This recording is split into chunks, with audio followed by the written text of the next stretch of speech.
Welcome into the Sports Buffoons podcast.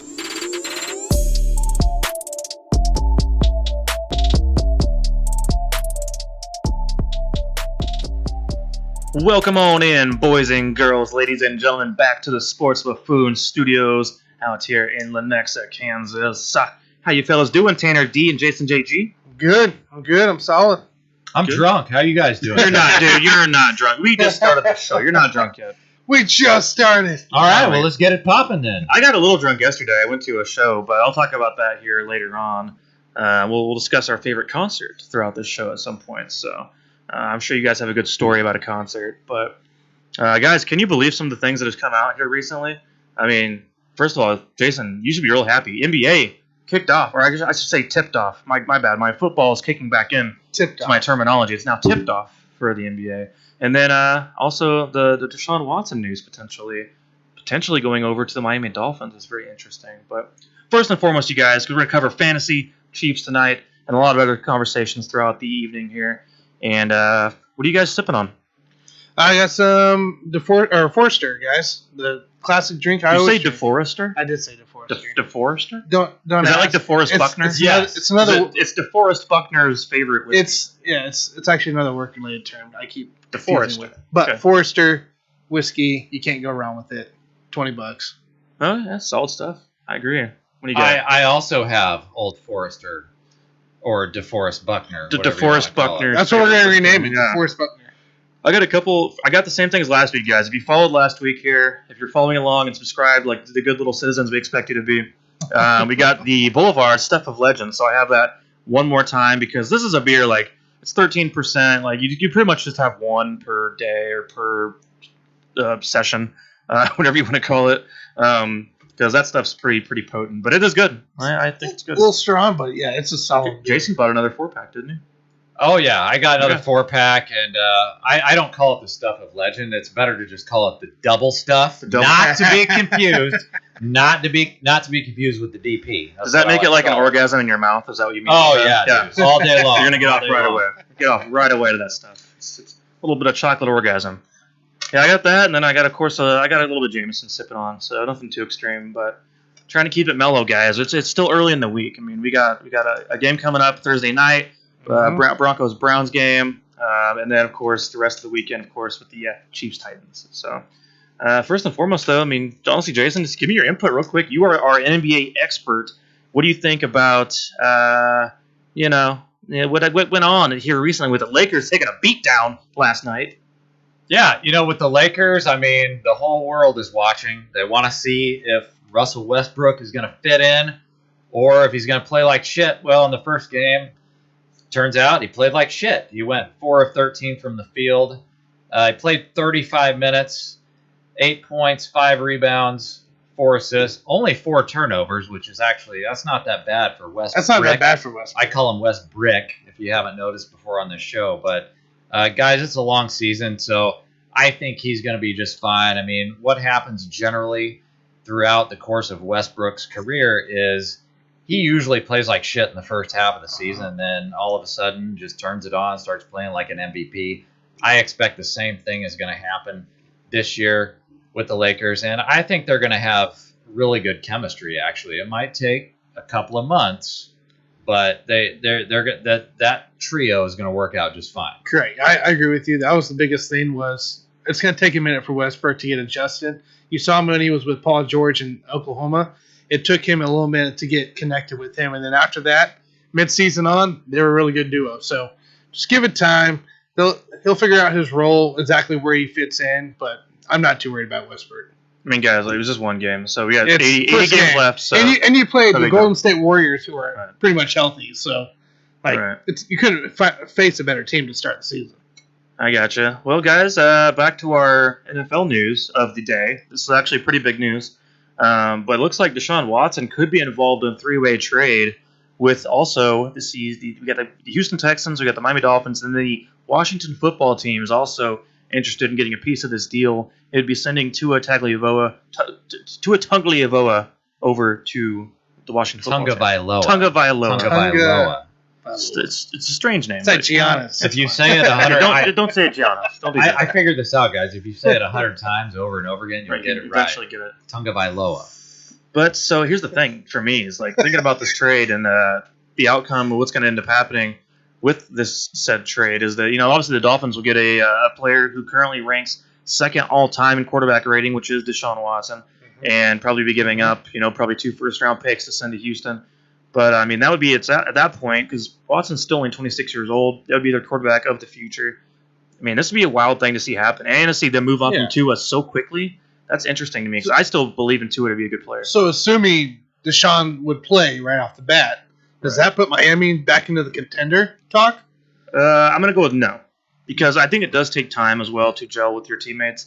And I mean, the guy hasn't played all off season season, so I guess it would help Jalen Waddle maybe even more. Waddle's had a great year as a rookie, but I think Will Fuller is obviously always injured, but he's a part of that team now, but he has chemistry with Will Fuller. So that's something to think about as far as how that could work out long term.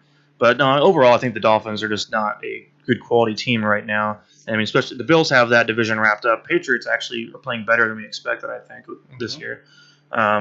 But I mean, it doesn't make them like a wild card contender, in my opinion. It's possible, but I think it would still take him a couple weeks to even get used to the system and everything. So that's fair. What do you think, Jason? Yeah, I love the trade if it happens, but if you're Miami, you're not looking at this year. You're looking at the next 2 to 3 year, 2 to 4 year window, because they get Deshaun Watson, dude. That's the best quarterback they've had since Dan fucking Marino.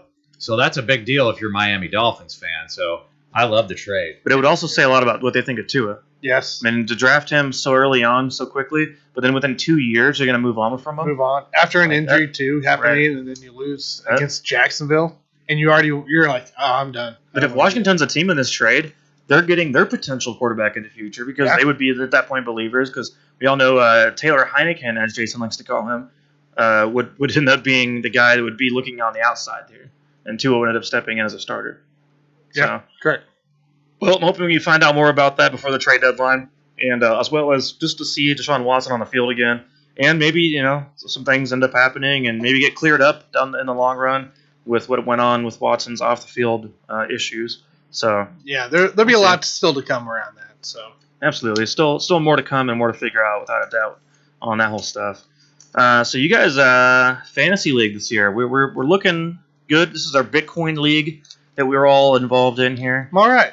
Bitcoin's sitting at 66,000 right now per coin, so I'm happy. I'm 5-1. I have potential to win this whole thing, and that means our money involved in our league is looking almost about double what we put in originally. That's correct. It's looking really nice. So Tanner, you're 3-3 though. Yeah, I'm okay. I'm okay where I'm at right now. So.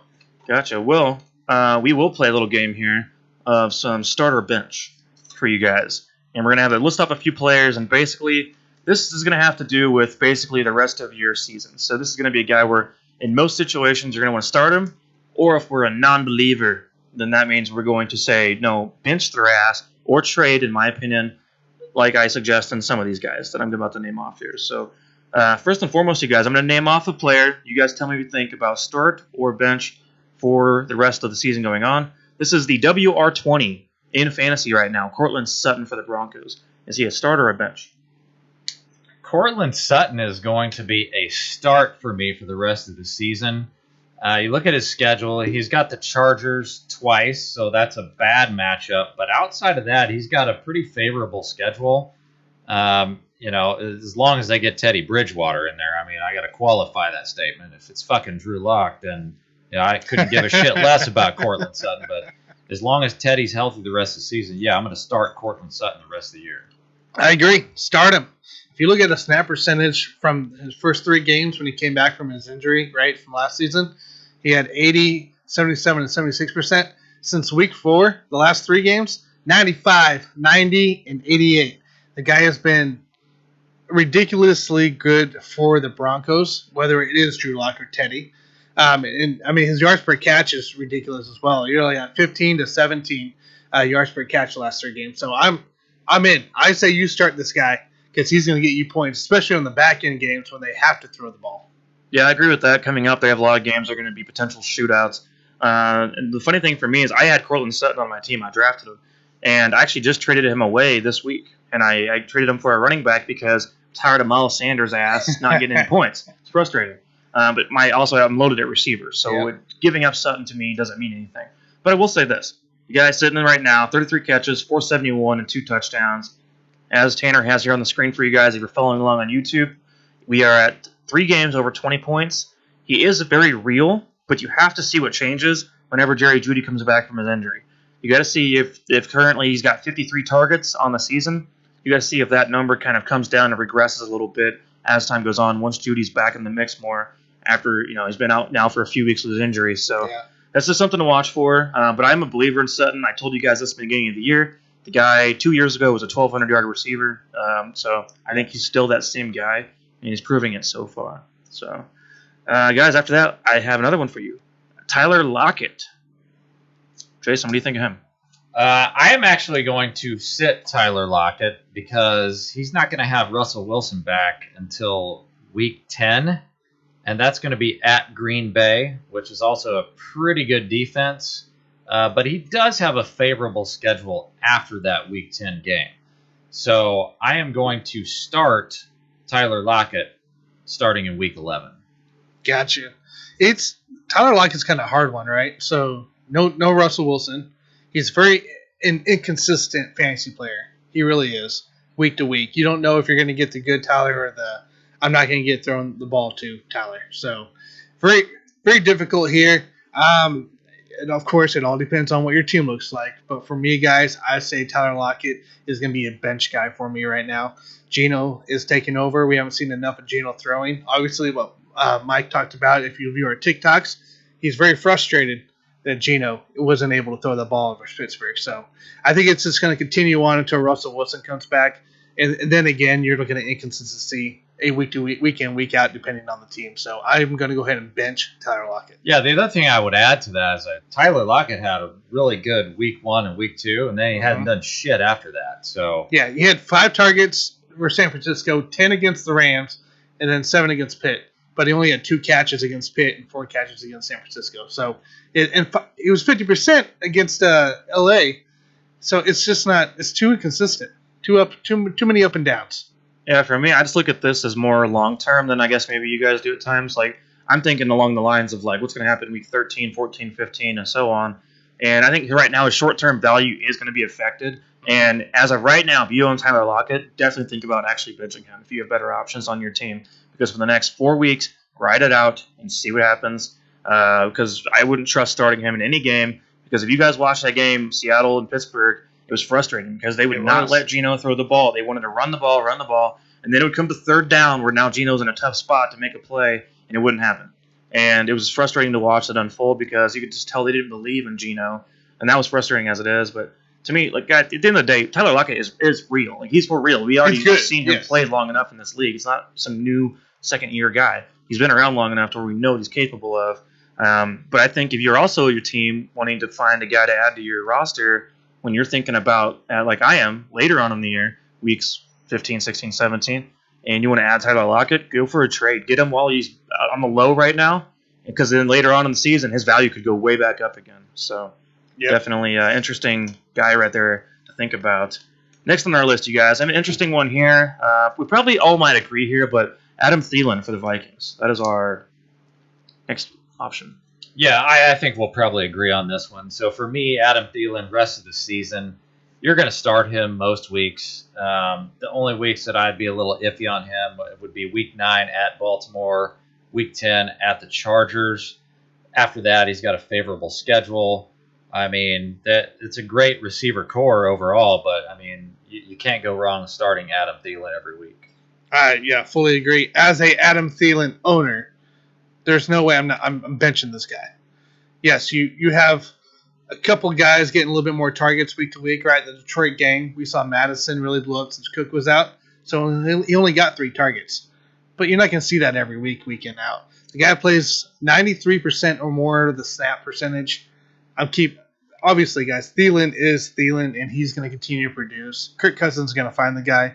And the way Kirk's playing this year, I will continue to see Thielen score some points here. I am starting Thielen.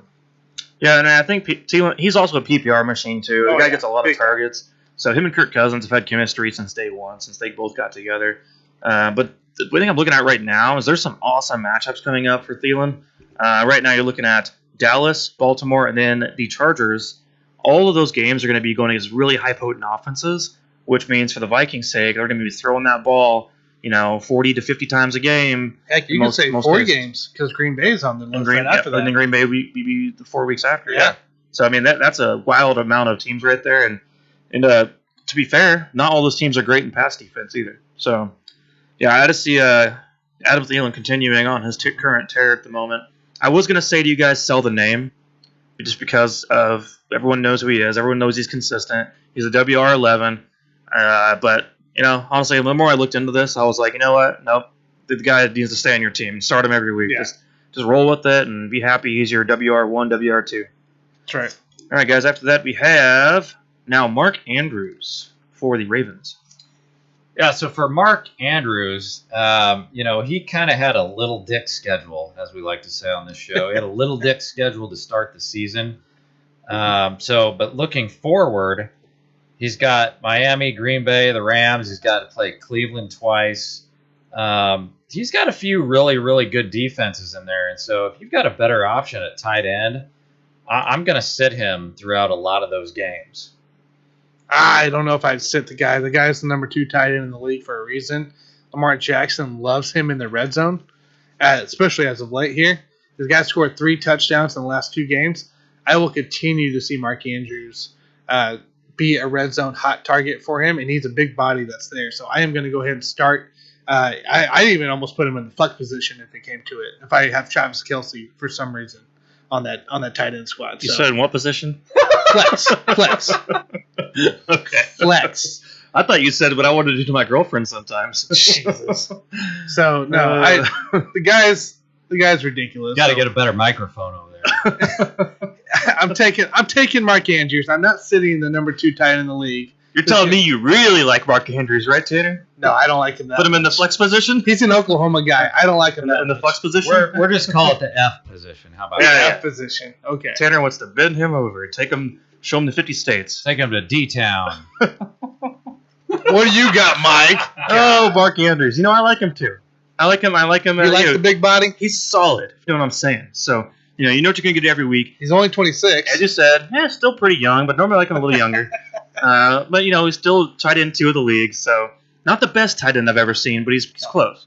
But the thing is, Lamar Jackson loves the dude. Lamar Jackson, that is his ultimate safety valve in the passing game. When he wants to make sure he picks up yardage and makes plays, he's got 44 targets, 34 catches on the year, 468, which actually ties Travis Kelce on yardage right now in the season, and then the 3 touchdowns. And 2 2-point conversions converted this year for the Ravens. True. With Mark Andrews. I think one of those came against the Chiefs even.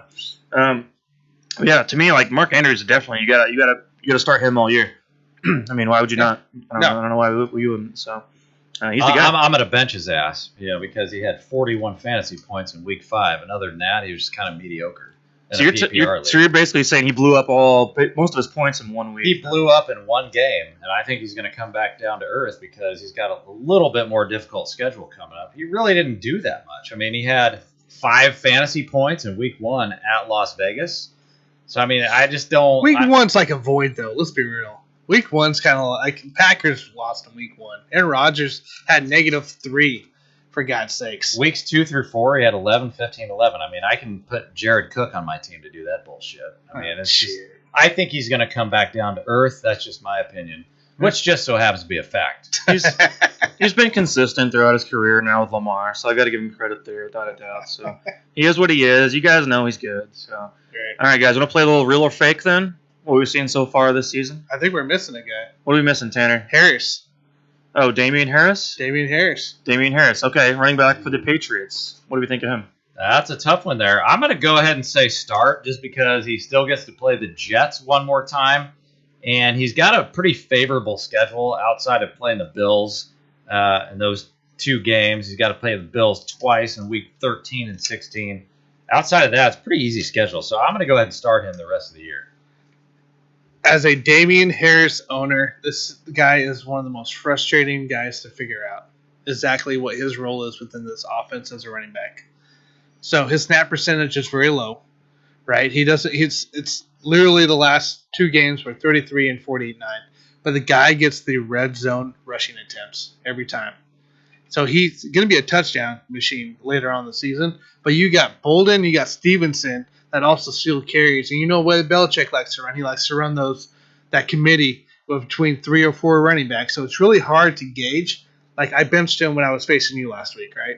Because last minute change. I was thinking, oh, he's not going to get any run or work against Dallas. But I ended up being wrong. So I have to agree with Jason, though. I would start the guy. I would start the guy. He's going to get you at least 10 points because he's going to be getting the red zone targets. And if Mac Jones and Bill Belichick can carry that team to the red zone, Damien Harris is going to be the guy that's in the end zone in the end. Guys, all you need to know about Damien Harris is basically he's the Patriots' new version of Lawrence Maroney. And so that's fair. What this is this is the RB31 in PPR leagues, and as we all know, we base most of our thoughts on PPR. So 31st best running back in PPR, which in most teams that should actually be a bench player, right? Think about top 24. In most situations, that would be starters. Anything below 24 should be a bench player. Here's the other thing: he doesn't catch passes, as we know, and then he fumbled twice now this season. And Bill Belichick does not like fumblers. We all know that. That gets irritating for these veteran coaches that have been around. So, we averaged 5 yards per carry last season, averaging just a little over 4 this year. So, he's not bad as far as just your average yardage pickup and all that. But I think this is just a guy that, I would not trust starting him in any given week because he doesn't catch passes and because he's not explosive. And so he's lacking a couple different things there that I look for in running backs.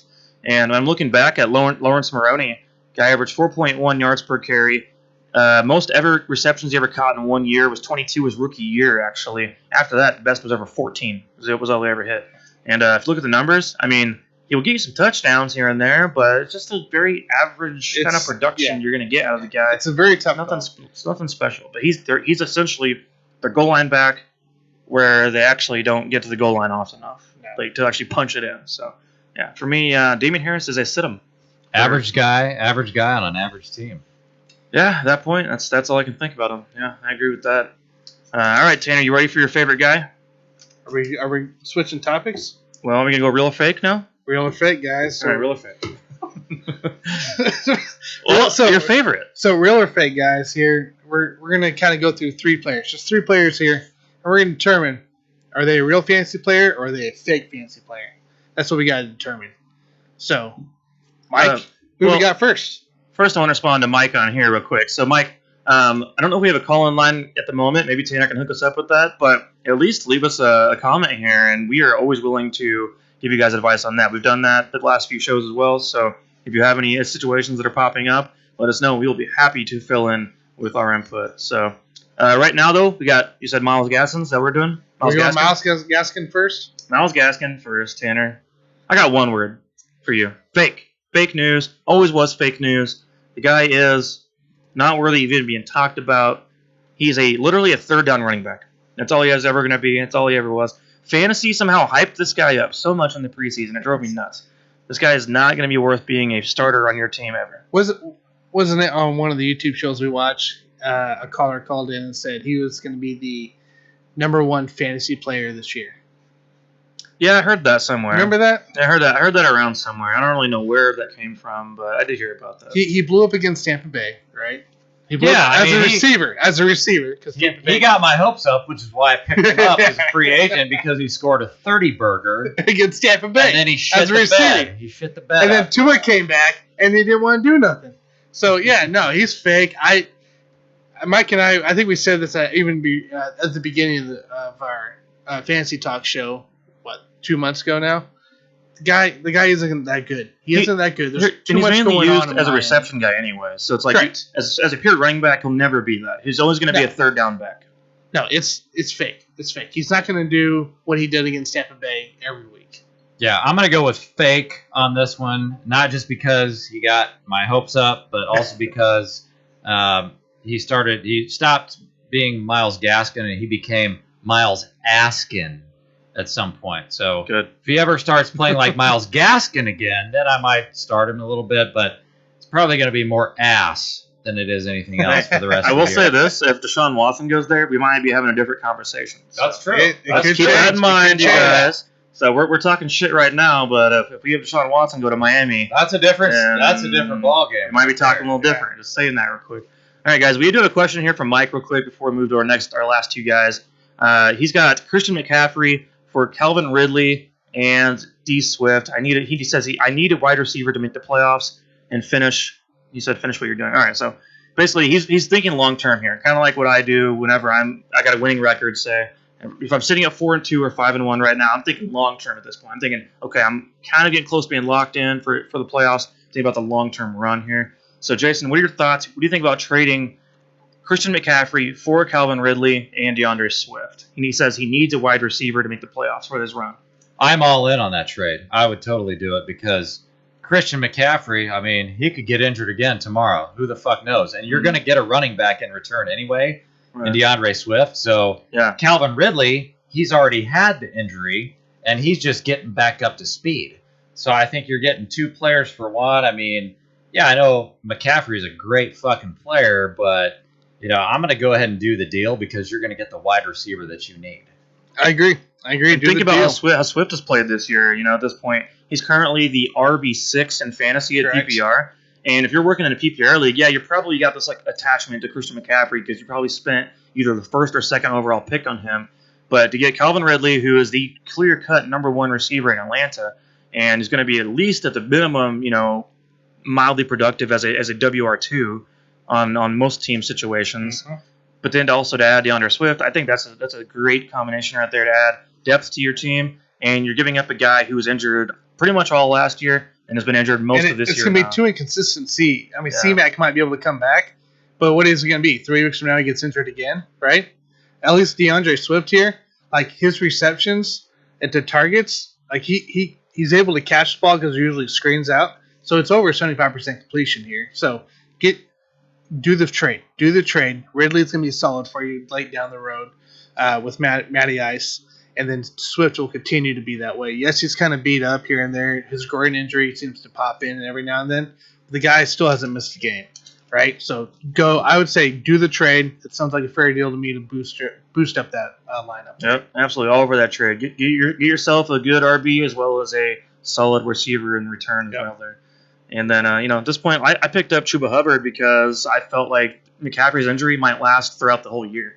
It might be a lingering thing. So I feel like Hubbard is going to be more solidified in that role because he's not got an injury history like Christian McCaffrey now does. So that's kind of my thought process. Why I traded for Hubbard in the first place personally. So we got two more guys for our real or fake. We got Brandon Cooks now on our list for the Houston Texans. Interesting scenario going on over here. Guy had over 1,000 yards last year for the Texans, and this year he's on pace for once again to do the same exact thing. So is he real or fake? I'm going to say that Brandon Cooks is real because the thing I look at in his stats is the fact that he's been consistent. He had that Week 5 game against New England where he didn't really do much, but outside of that, I see a lot of consistency with Brandon Cooks on an offense that really doesn't have that much more to offer. They're going to get to a point where they're probably just going to force feed him in every single game. They're always going to be coming from behind, especially in a full-point PPR. Brandon Cooks is real in fantasy this year. He's also got a favorable schedule coming up. I mean, he's got LA Chargers in Week 16. That's a pretty good defense. But outside of that, he's got some shitty-ass defenses here and there. So he's real. I'd say from a fantasy option, this guy is going to be real for you. Due to the fact what Jason said on the schedule coming up, look, they're going to be out passing the ball. David Mills is going to be out there passing, period. And who's going to go to is trying to go for Cooks. The only thing that really is a pause for me right now is his injury history. Can he continue on throughout the season there? I would say outside of the injury, guys, I'd say he's real. His targets seem to add up. Receptions are there, and he's going to be the guy that Mills is going to be looking forward to. So, gotcha. Yeah, for Cooks, for me, it's either a guy I personally want to sit or trade. I want to trade the numbers basically at this point, and I'm going to sell you the fact that he's going to get probably 120 targets this year and probably 85 catches. So for me, they do force feed him. We all know that. I just think at this point it's not sustainable. It's my only problem with him. Because last year what he did with those numbers was with Deshaun Watson. And this year he's doing it with, David Mills. David Mills, and then, of course, Tyrod Taylor will probably come back more often here. But for me, it's like a Cooks thing where he's getting force-fed, but at some point, like, teams just know they can kind of key in on him, and they're going to know the only weapon they have on that team is literally Brandon Cooks as far as in the receiving game. So at some point, that's going to get slowed down throughout the year. So for me, it's sit or trade. Last one, you guys, for our list here, we have Adam Thielen's partner in crime, Kirk Cousins, the quarterback. So what are you guys' thoughts on Cousins throughout the season? I'm going to go with the fact that Kirk Cousins is real in fantasy. He's actually number 9 in the NFL right now in passer rating, which is slightly better than Josh Allen. He's got a few games left on the schedule that might give him some problems. At Baltimore, at the Chargers, and then against the Rams.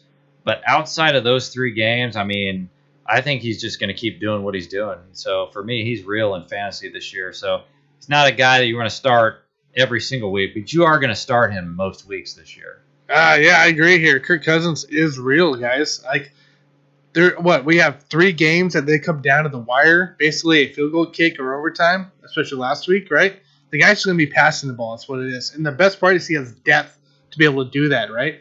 So he has Osborne, he has Jefferson and Thielen, who we talked about as well. But not only that, but he has Cook, and if Cook's out, you have Madison right there who can perform just as great.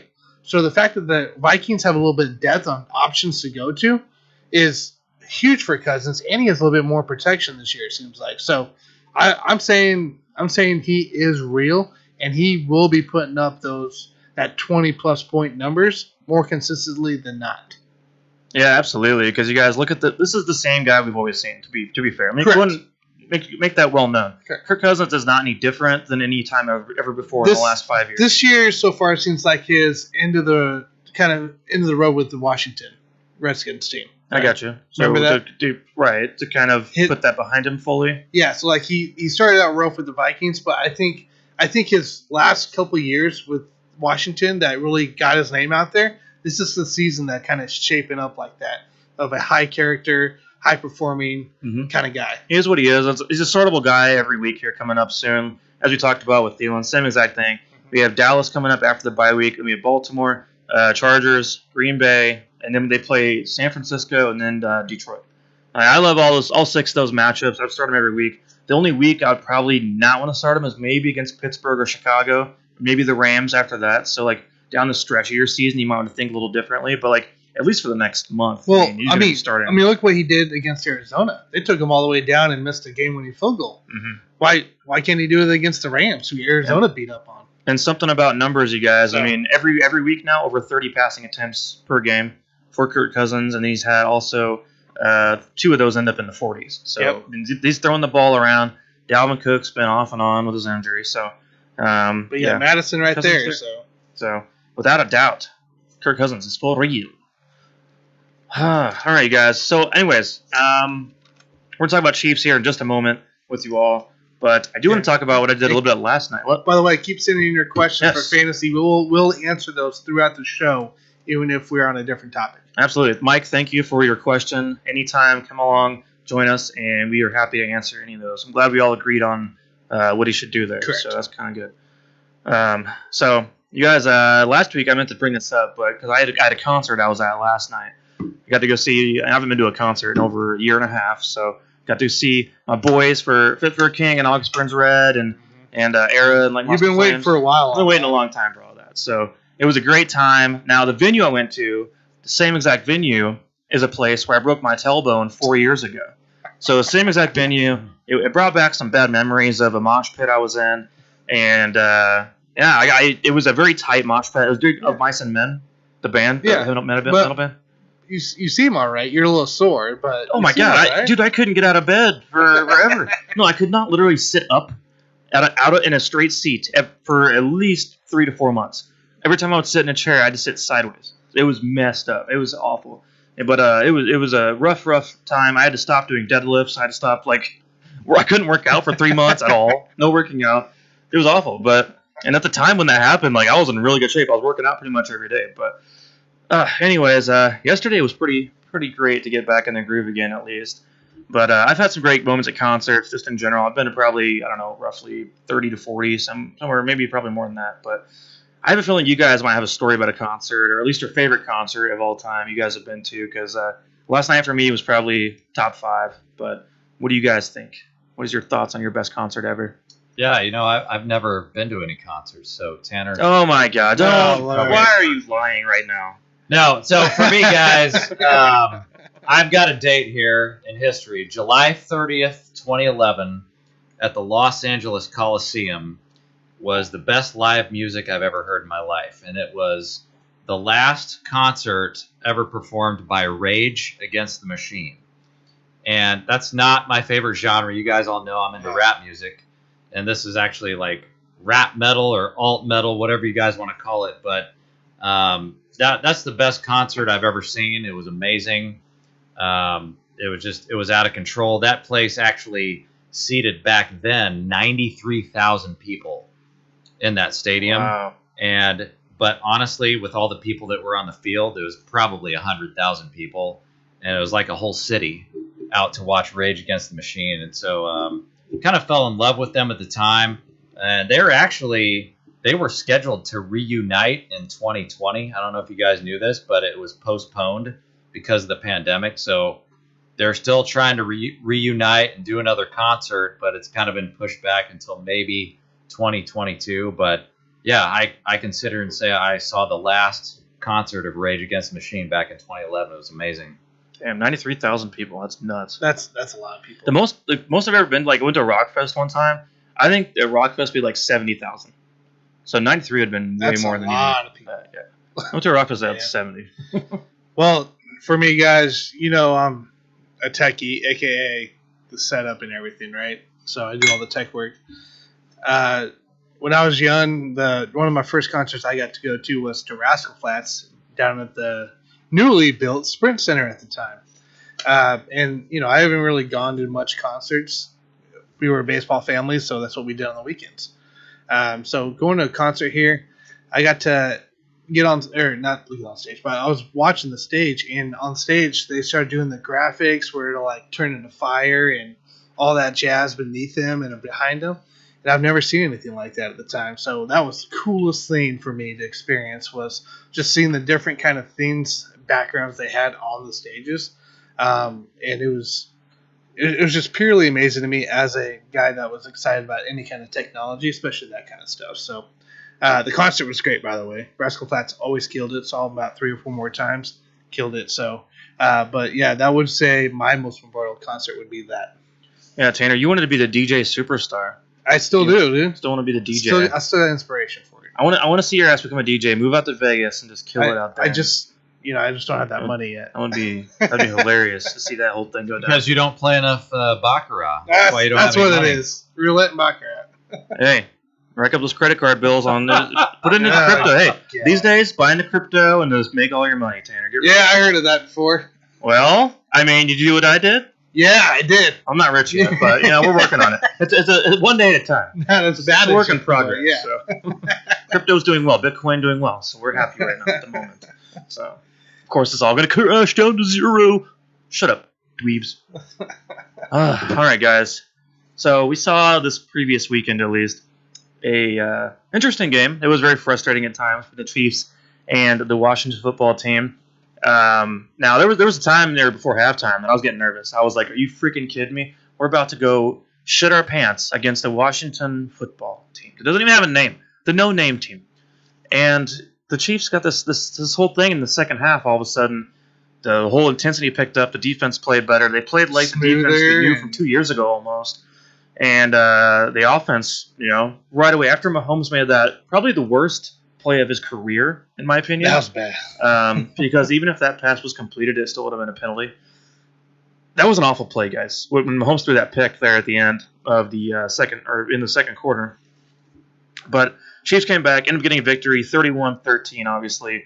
Chiefs in that game had Mike Rimmers starting at right tackle over Lucas Niang, as well as Juan Thornhill got to start and played 99% of the snaps at safety over Daniel Sorensen, where I think Sorensen did come in for some of the nickel packages, somewhere around 20% snaps or something like that. So the Chiefs got what they wanted. The Chiefs fans got what they wanted. We've been begging for this now for a few weeks, and we got what we wanted, and the team delivered and gave us what we wanted. And I'm just curious your thoughts before we dig into Chiefs-Titans. Yeah, for me, it was just a sloppy-ass game. I mean, we had 3 turnovers. And as far as Mike Remmers is concerned, I mean, I feel like he was serviceable, right? That's all we could hope for. He did well. But he was currently the second highest graded offensive lineman on the Chiefs this past week via Pro Football Focus. Yeah, I mean, for me, I mean, he looked like kind of like a baby going up against Chase Young. However, Chase Young only generated 1 sack and 2 pressures. So I think with Mike Remmers, I mean, he did what he was supposed to do. As far as Juan Thornhill is concerned, I mean, 3 tackles, tackle for loss. The Chiefs had no other choice but to finally put him in there and use him. And we have no idea to this day why he was in the doghouse other than the conspiracy theories that we brought up on the show the last time. Last week, we did give our conspiracies, didn't we? Bottom line is Sorensen, for me, is a shitty player. So they had to put Thornhill in there. But overall, I'm looking at a 3-3 team, guys, in a league where the injuries are starting to mount. So you're looking at teams like outside of Baltimore, who they keep getting all these injuries, and nobody knows how they keep, winning all these games. Lamar. Yeah, we understand that, but at the end of the season, you're going to see a lot more injuries mount up. And so for me, a 3-3 team at this point in the season, like, I can only look at that as a positive. And there's only one way to go, and that's up for the Chiefs. So I have a positive view of the rest of the season. And for me, I mean, yeah, we got to play Green Bay in Week 9 and Dallas in Week 11. But outside of those 2 games, we got to win them all. And that's my expectation, is that we will win all of those games, only lose, maybe to Green Bay and to Dallas. But we shouldn't lose more than 2 or 3 more games the rest of the way. Correct. And I agree with you on that. So I got a thought for you guys here. What if that throw by Mahomes towards the end of the first half, right? The interception. What if that was a turning point for everybody? Like a realization of the defense is like, we can't let him do it all. And then the offensive side's like, we got to figure something out because Patrick's obviously trying to do something that he shouldn't, right? Mm-hmm. What if it was a turning point for this team going into the end of the half with that happening right there? This sounds like a Bob Fesco idea. But it's I actually like smarter this than Bob Fesco. This is better than Bob Fesco. This is better. It's a little bit smarter. But it sounds like something you would say. But like, what if that was almost like a turning point for this Chiefs team right now, right? Because they came out in the second half and they look like like you said, what we all expected to see the last 6 games or 5 games total, right? So what if that was a turning point?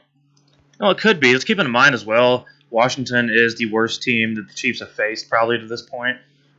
So obviously there's going to be some periods in time during a football game where one team's better than the others, where things can stand out. But I wanted to see that happen against the Chargers. I want to see it happen against the Ravens, but it didn't happen. No, it wasn't a turning point. I think, and we'll see when it comes against the Titans to see how well, do we take that second half we had and carry it into the following week. I don't think it's a turning point at all. No? I think that the fact is that when you have 3 turnovers against a shitty-ass team that's not going to capitalize on those turnovers, you got fucking lucky. So if somebody can point that out to those guys that you got fucking lucky this week, that's going to be the turning point. It's not the game itself, because a lot of other teams in the league would have capitalized on those turnovers. Correct.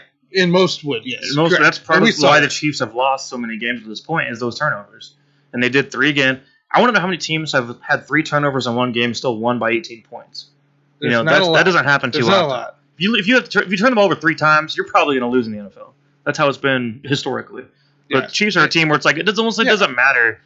They've always been in all these games. We haven't really been blown out besides the Bills game. Yeah, essentially, I'm shutting out the first half. I want to see. I just focus on the second half, the cleanliness on everything going on.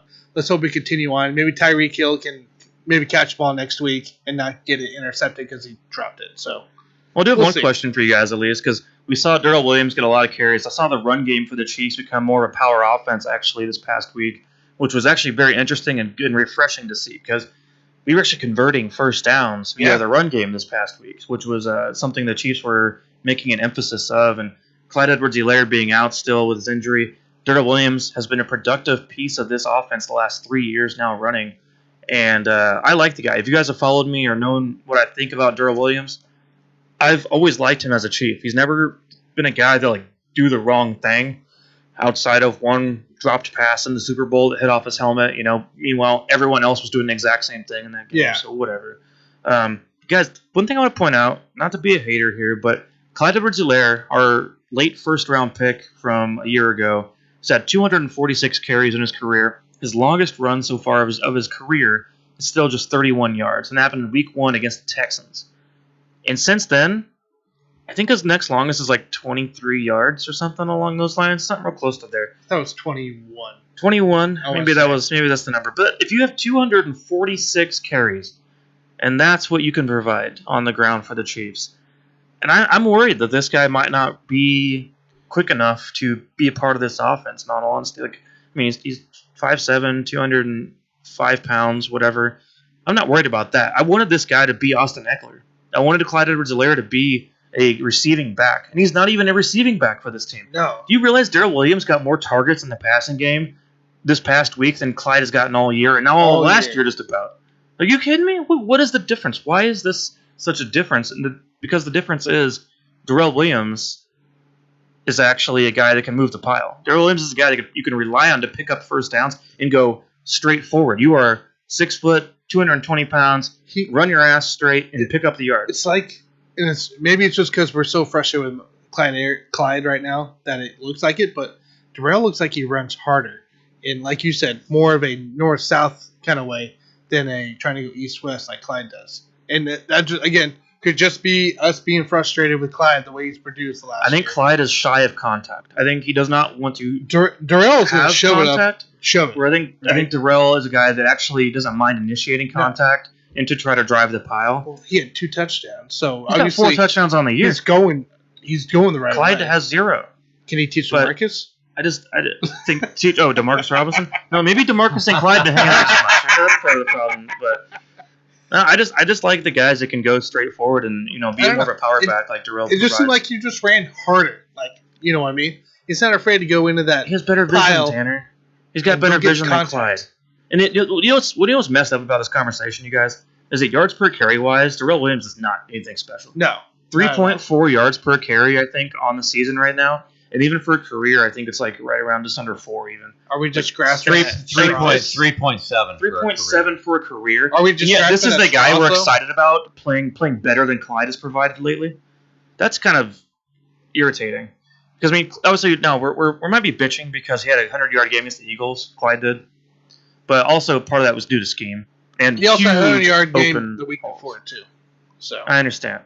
The Chiefs are making an emphasis. I just want to say, when it comes to grinding out the tough yardage, Darrell does his job and does it in just the same exact way that Clyde can do it and provides the energy we need at times to get that 1 yard if you need a 1 yard gain. Yeah. So who's your pick? Who do you think should be the number 1 on this team?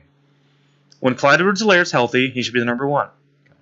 But I think Darrell does a phenomenal job, and whenever he's starting on a game, I'm not disappointed. Like, I'm not upset about it. This offense is not predicated on the run game. Like, I'm not. This isn't like a Priest Holmes thing where all of a sudden, like, we're putting in, okay, one game Derek Blaylock had 4 touchdowns as well. But yeah, that's right. I just want to say, like, it's not like a thing where it's like, oh no, Priest Holmes is out and now our backup's gonna suck. Like, I'm not concerned about what happens with the running game with this Chiefs team. I don't care. We don't have Jamal Charles out there. We don't have Larry Johnson out there. We don't have special running backs. Clyde is what he is. Clyde is let's be honest, probably as far as starters go, bottom 15 starting running backs in the league. Yeah. Think about it. If you have 32 starting running backs in the NFL, he's probably bottom 15. Yeah, I'm with you. Clyde is a starter on this team, but I agree with you guys. Darrell Williams is much better in the goal line situations, and so for me, I don't necessarily think that we should have a number 1 or a 2. I think it should be a 50-50 split. No, I agree. I would love to see that. So because I understand the whole thing where, Darrell Williams, 3.7 yards per carry for a career. Clyde's 4.5. So we see the difference there. But I also think that Clyde would be better he could be better if it were a 50-50 split. He might have a little bit more juice if they would even out the carries a little bit more. Different scheme. Yeah. That's what I was thinking too. You guys notice that the Chiefs ran the ball differently with Darrell Williams back there than they did with Clyde in the backfield. Mm-hmm. You saw more under center.